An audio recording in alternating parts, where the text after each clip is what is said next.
Darian McNeil sent me this story, and reading it, it has a lot of similarities with Sandra Bland. So this woman's name is Priscilla Slater. She is from Michigan, and they said she was in a holding cell. And then all of a sudden, she was just found unresponsive. They took her to the hospital where she died. And that's pretty much as far as they're going with it. I said this has Sandra Bland written all over it. Because I don't believe to this day that that woman killed herself. But let's go ahead and see what they're talking about here. A black woman died in police custody one day after she was arrested, and now her family is demanding answers. That right there just sounds like Sandra Bland again. Priscilla Slater was found unresponsive in her holding cell at the Harper Woods Police Department in Michigan on June 10th, the day after she was arrested in connection to a shooting incident in a motel parking lot. Slater was arrested on Tuesday along with Lewis Nichols after the latter allegedly fired 19 shots at the Parkcrest Inn, some of which went into a room where a mother and her child were staying. When Slater was found in her cell, medics attempted to revive her. The 38-year-old was taken to St. John Hospital and pronounced dead Wednesday afternoon. 6 employees have been put on administrative leave since the incident and are now being investigated by the Michigan State Police. The fact that they're even doing that, I suspect foul play. But they're probably going to try to say she committed suicide, so they won't have to do an investigation. It's procedural right now, Vincent Smith, Harper Woods Director of Public Safety, told Local 4 defenders of the suspicions. The investigation is going on with state police. These 6 were on duty when Ms. Slater was found unresponsive. It is procedural to cooperate with the MSP investigation. The employees, two of whom are supervisors, were in charge of checking on Slater every 30 minutes. A witness to the shooting incident said he observed Slater being treated roughly by Nichols earlier, saying she was pushed to the ground. So now they're basically trying to say that it was this guy that she was with that did this. She couldn't even stand up by herself before the police even came. He knocked her to the ground and she was there, barely could get up. He was trying to drag her, saying, "Let's go, let's go." Her autopsy and toxicology reports have not yet been completed. Slater's family said they have not been given answers regarding the circumstances of her death. Now, let me remind you, I'm recording this video on June 23rd. This article that I'm reading from came out June 17th, so we're talking almost a week ago. About a week ago, to be honest. I'm mad about it and I want justice for Priscilla. Yes, I do, said Jennifer Rand, Slater's aunt, according to WXYZ. Rand believes something else happened inside the police department that they aren't being told. It sounds like a cover-up, or like they're covering something up. The family said they are still unsure why Slater was taken to jail. She died unnecessarily. This does not feel good when you care about a person, you raise them, and out of nowhere they're gone. Jeffrey Feger, the family's attorney, is launching an investigation into the incident. There is no way the police wouldn't see that somebody was in a serious medical need.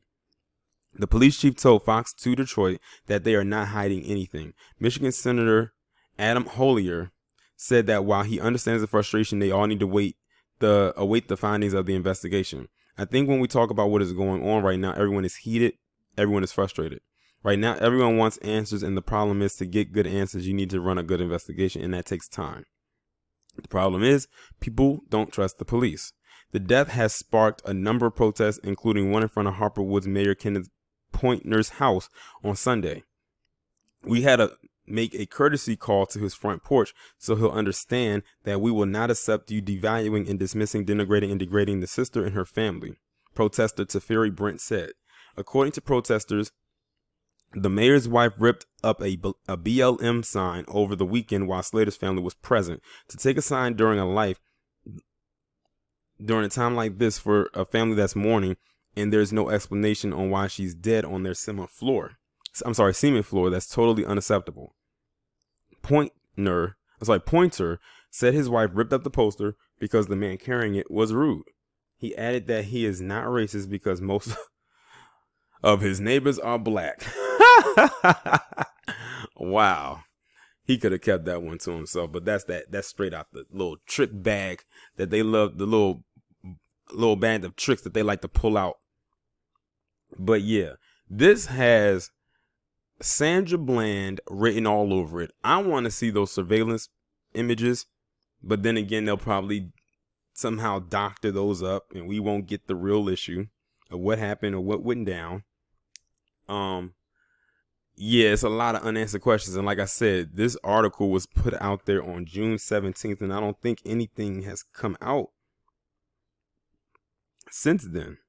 Okay, I'm seeing another article. Let's see here. And this was coming, it says that she was found unresponsive at around 12:35 p.m. on June 10th. So the article was posted June 17th. So her death was over a week ago. I'm trying to see.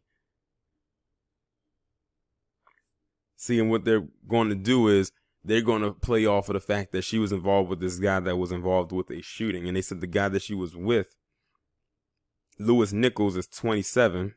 But we don't know what the relation is between her and this guy. We don't know if they were friends or family members, or no, they couldn't be family members. They would have said so, or if they were in a relationship. I wouldn't be surprised if it was the latter. I'm just scrolling through another article that was posted 7 hours ago. It's just some updates. It's nothing really new.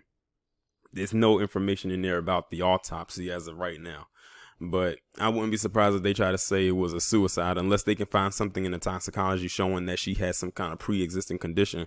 But they're also going to go off of that notion where witnesses said that the guy she was with, this Lewis Nichols guy, was like pushing her and everything like that. They're probably going to play off of that and say he probably had something to do with it to get the heat off of them. I don't put it past them. Like I said, Sandra Bland. This reminds me so much of that story, of that case. But I do offer my condolences to this woman's family and her friends and her associates. Hopefully they figure out or find out the truth about what happened to their loved one.